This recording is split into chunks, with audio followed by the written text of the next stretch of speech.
नहीं कर सकते, क्योंकि जब तक गुरुकुल नहीं होंगे तो बच्चा मनुस्मृति पढ़ेगा नहीं। देश का नौजवान जब मनुस्मृति पढ़ेगा नहीं, मनु को जानेगा नहीं, तो संसद में खड़े होके बहुसंख्या में सांसद लोग मनुस्मृति को गाली देते रहेंगे और हम कुछ भी कर नहीं पाएंगे।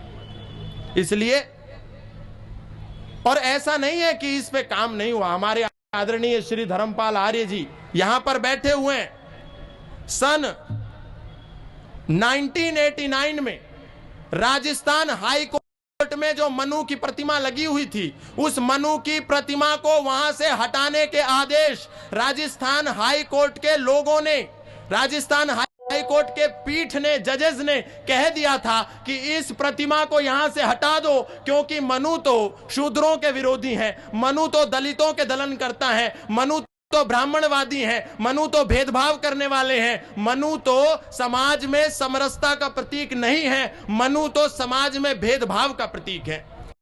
और यही बहस आज वर्तमान में भारत की राजनीति में चल रही है, भारत की संसद में चल रही है।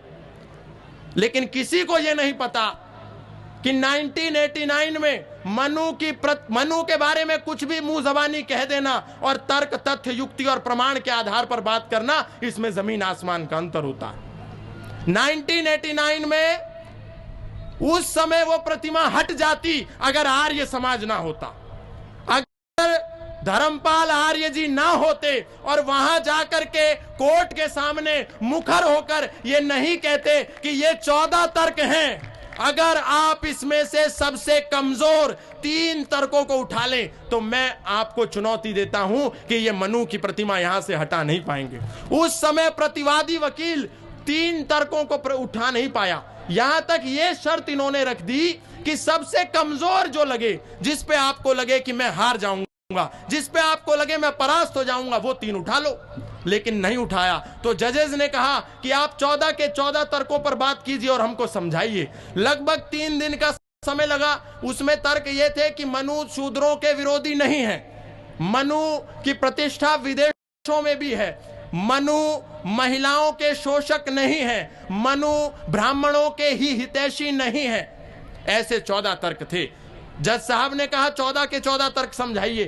3 दिन का समय लगा उसको समझाने में। और जब जज ने मनु के विरोधी वकीलों को कहा, मनु का जो विरोध कर रही थी पार्टी, उनको कहा कि अब इन्होंने 14 तर्क समझा दिए हैं, अब आप इस पे कोई जवाब दीजिए, तो आपको जानकर के आश्चर्य होगा, हाई कोर्ट राजस्थान का रिकॉर्ड यह बताता है कि 20 मिनट तक मनु के विरोधी मौन रहे और कुछ बोल नहीं पाए। उसके बाद आज वो प्रतिमा महर्षि मनु की वहां पर यथावत लगी हुई है। किसी में उस दिन के बाद ये हिम्मत नहीं हुई, ये साहस नहीं हुआ कि मनु जी की मनु प्रतिमा जो है राजस्थान हाई कोर्ट से हटा करके उसको कहीं और ले जाएं।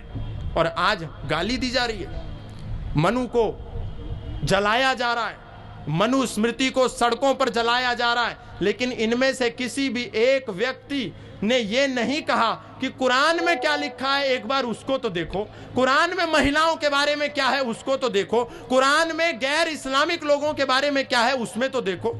लेकिन सब लोग मिलकर के संविधान बचाने की बात कर रहे हैं। लेकिन सच यह है कि यदि हिंदू खत्म हो गया, यह संविधान उस दिन फट जाएगा जिस दिन हिंदू घट जाएगा। संविधान की बात भारत में तब तक होती है जब तक हिंदू है, और जहां जहां हिंदू घटा है वहां वहां संविधान फटा है। आप देख सकते हैं।